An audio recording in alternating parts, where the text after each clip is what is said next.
Les échos de la vérité.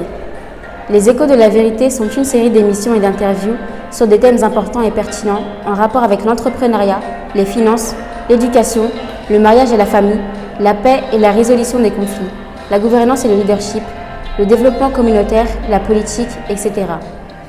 Les échos de la vérité sont une production du département communication et médias d'Ebenezer International. Écoutez les échos de la vérité pour jouir de la vraie liberté et d'un épanouissement véritable dans la vie. Chers auditeurs et auditrices, bonjour et bienvenue dans cette émission Les échos de la vérité. Les échos de la vérité sont une série d'interviews.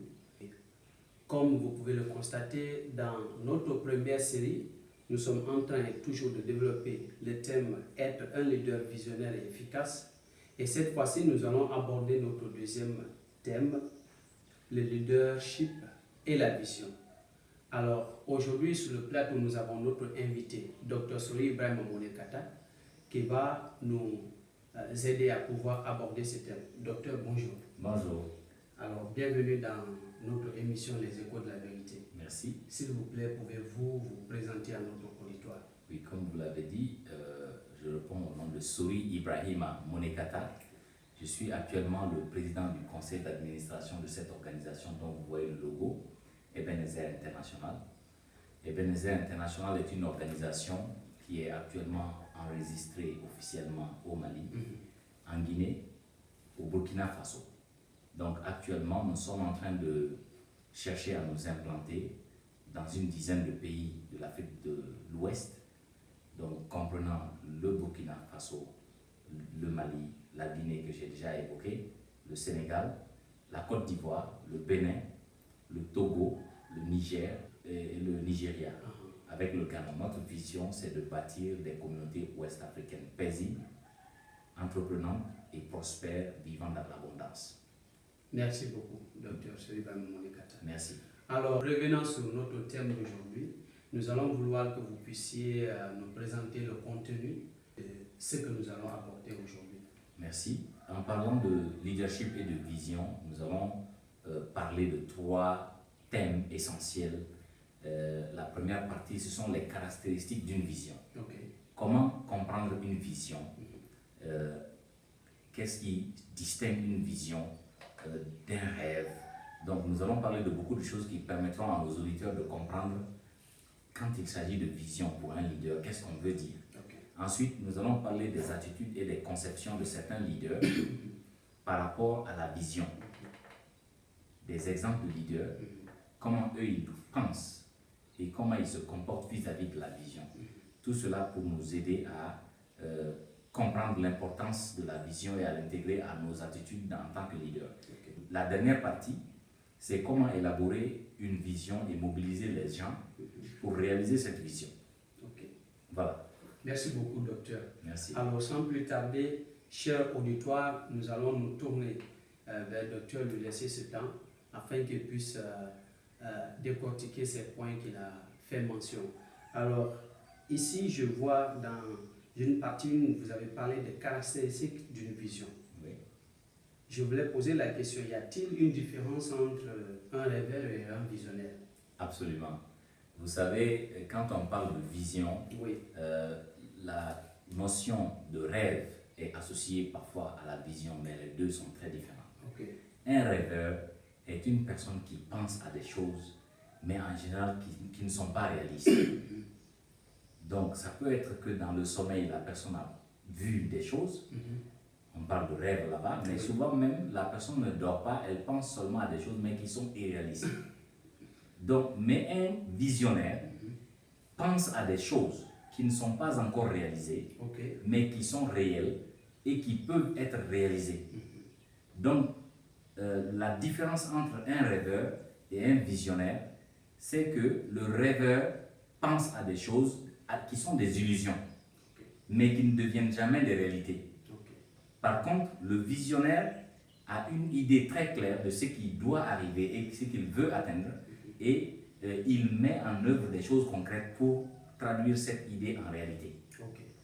Voilà la différence entre les deux. Merci beaucoup, docteur. Quelle est l'attitude du leader visionnaire par rapport aux réalisations? Parlant de réalisation, il faut noter que le leader visionnaire est une personne qui reconnaît ce qui a déjà été fait, mais qui ne se laisse pas dire « Ok, c'est bien, on n'a plus rien à faire ». Donc, le leader visionnaire veut toujours aller loin. Ce qui a été réalisé est bien, mais qu'est-ce qu'on peut faire et qui peut être meilleur encore? Donc, il n'est pas satisfait de ce qui a déjà été fait, mais il cherche à aller plus loin. Ça, c'est une caractéristique fondamentale. Donc, les réalisations du passé, le leader est une personne qui ne nie pas ces choses, qui vient mettre tout en cause, qui, n'est-ce pas, dans sa façon de parler ou de se comporter, donne l'impression que rien n'a été fait auparavant. Un leader ne se comporte pas comme ça, mais il reconnaît ce qui a déjà été fait et il se dit toujours on peut mieux faire. Ok. Voilà. Ok. Merci beaucoup. On peut mieux faire. Et je voulais aussi poser la question de savoir quelle est l'attitude du leader visionnaire par rapport aux défis et aux frustrations du moment. Voilà. Vous savez, quand il y a les problèmes dans la société, Oui.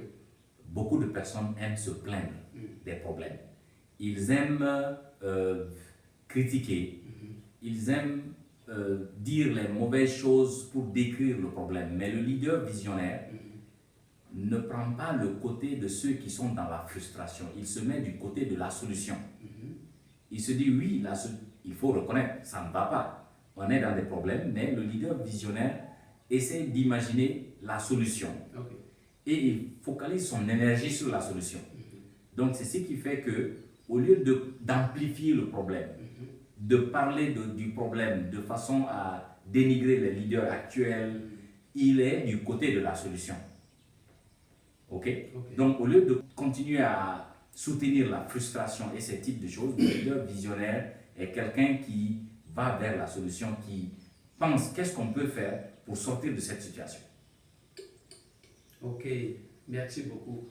Alors, parti plus vers les solutions que les problèmes, si je comprends bien. Merci beaucoup pour ce point. Et une autre question, est-ce que y a-t-il une relation entre la vision et l'engagement? Oui. Quand on parle de vision, comme je l'ai dit, la vision, ce n'est pas un rêve simple. Oui. C'est quelque chose qui doit être réalisé. Et en général, les visions demandent beaucoup d'efforts. Donc, ce qui exige de l'engagement. Donc, lorsqu'on a une vision qu'on veut réaliser, il faut être engagé dans le processus. Ça veut dire, la vision se traduit en but à atteindre. Et pour atteindre ce but, le visionnaire doit être totalement engagé dans l'action, persévérant dans l'action, pour que la vision soit réalisée. Donc, il y a une liaison nette entre la vision et l'engagement, et pour atteindre un but bien donné. Wow. Merci beaucoup. Et je me pose la question, d'où vient la vision? En d'autres termes, comment avoir une vision en quelque sorte? Oui, pour avoir une vision, vous savez, pour simplifier les choses, les gens ont du mal à savoir quand dit-on que j'ai une vision. Il y a trois grandes manières par lesquelles on peut avoir une vision. La première manière, c'est l'inspiration. Le fait que ce soit une révélation. C'est comme si dans votre cœur, il y a le fardeau de faire un changement parce qu'il y a un problème qui vous met mal à l'aise et vous voulez être utilisé comme un instrument pour amener le changement. Donc ceci est une sorte de révélation parfois qui peut même être considérée comme spirituelle. Donc ça c'est une dimension. Ce n'est pas une personne qui vous dit, mais dans votre conscience, dans votre observation des choses, vous voyez un problème et vous décidez de vous attaquer à ce problème. Donc ça c'est une première manière, la révélation, qui est spirituelle. Mais une deuxième manière, c'est le fait d'entendre une situation donnée et vous avez de la compassion pour cette situation. Ce n'est pas une révélation spirituelle, mais vous avez juste eu envie de travailler pour amener un changement parce que vous avez vu qu'il y a une situation qui n'est pas normale. Des gens sont en train de souffrir, ou il y a des opportunités que les gens n'ont pas. Vous voulez créer ces opportunités, donc vous vous mettez dans l'action par compassion. Ça, c'est une deuxième manière d'avoir une vision. Mais une troisième manière, c'est l'association avec un leader visionnaire qui est en train de travailler pour atteindre une vision et toi, tu es dans cette équipe.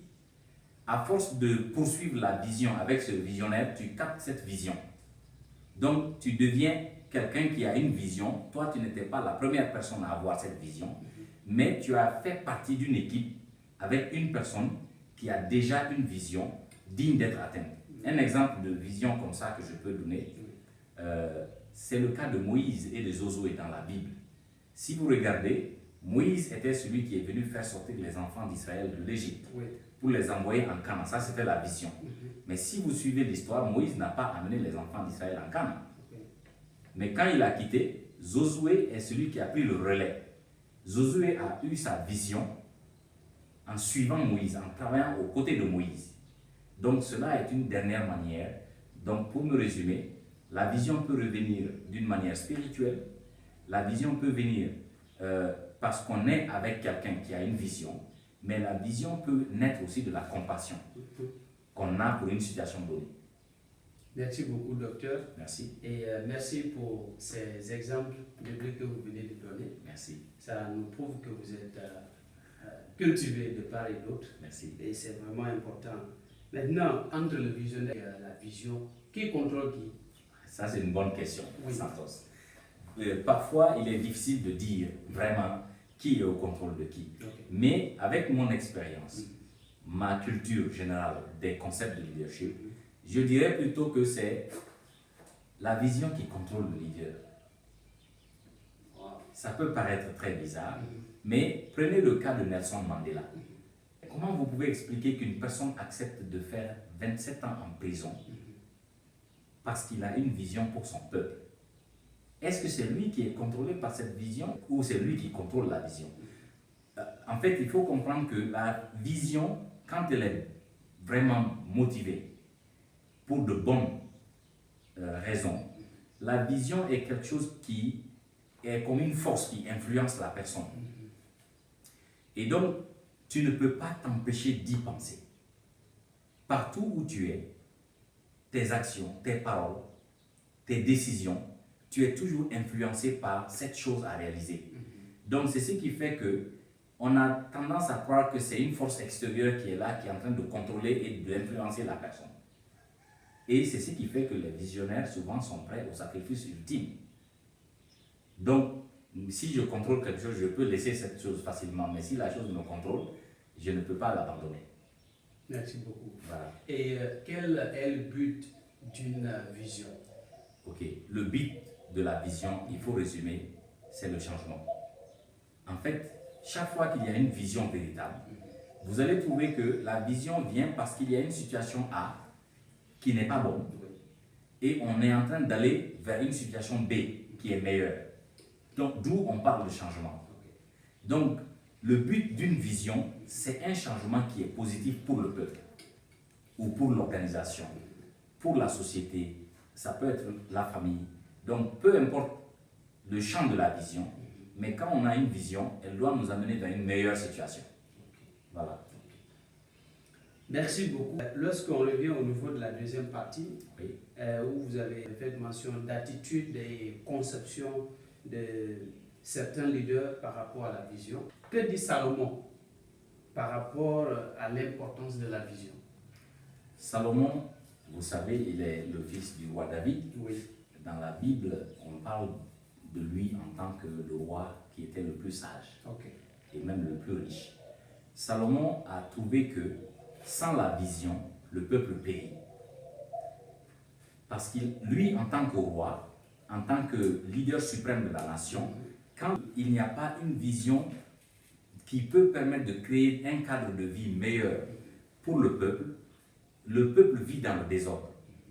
Le peuple ne peut pas mieux s'organiser. Le peuple ne peut pas mobiliser des ressources s'il n'y a pas des objectifs dignes d'investissement, dignes des efforts.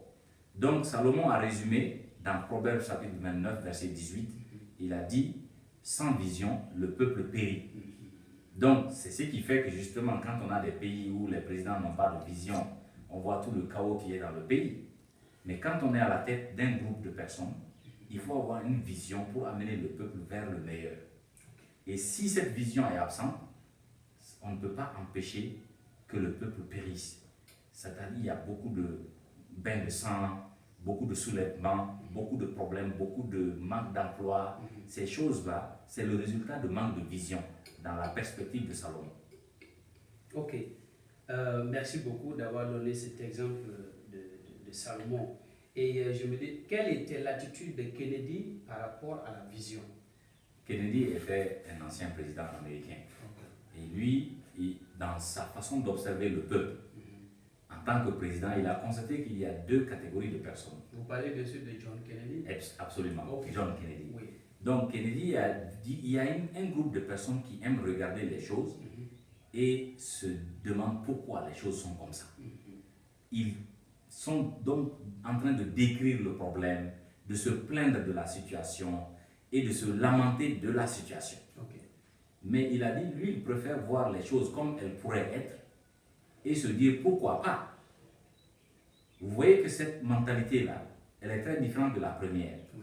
Donc on ne se focalise pas sur le problème. On n'ignore pas le problème, mais on ne fait pas du problème notre préoccupation fondamentale. Okay. Mais on met notre énergie du côté de la solution. Okay. Qu'est-ce qui est meilleur? Et pourquoi ne pas travailler pour arriver vers ce meilleur? C'est ce que j'ai apprécié dans la perception de Kennedy par rapport à la vision. Okay. Merci beaucoup. Et quand on tourne autour du grand pasteur Martin Luther King, quelle était aussi son attitude par rapport à la vision? Martin Luther est quelqu'un qui dit que si une personne n'a pas découvert une chose pour laquelle elle est prête à mourir, cette personne n'est pas digne de vivre. Ça veut dire que le leader doit avoir une vision pour laquelle il est même prêt à mourir. Et donc, si tu as une vision, tu es vraiment prêt à travailler sans relâche, quelles que soient les circonstances extérieures, pour que cette vision soit réalisée. Merci. Et quel en est-il de Helen Keller?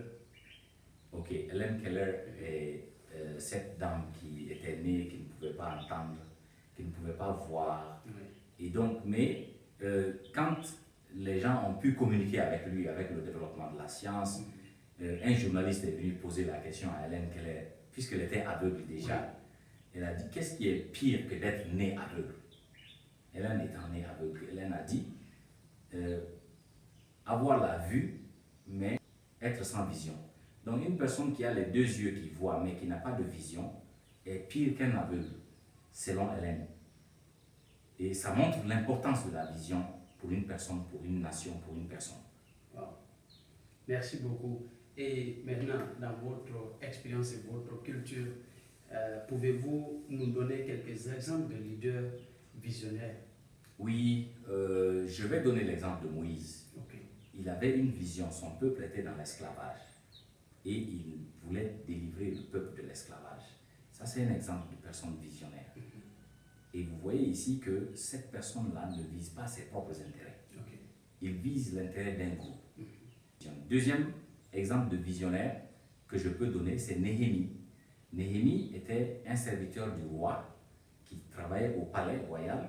Quand il a entendu les mauvaises nouvelles sur sa ville, Jérusalem à l'époque, les ruines étaient là partout, le peuple vivait un peu dans une sorte de désordre, d'injustice. Quand il a entendu les nouvelles, son cœur était brisé. Et il s'est levé pour changer cette situation. Il avait une meilleure vision pour son peuple. Dernière personne que je peux donner, c'est toujours Nelson Mandela, j'ai déjà parlé de lui.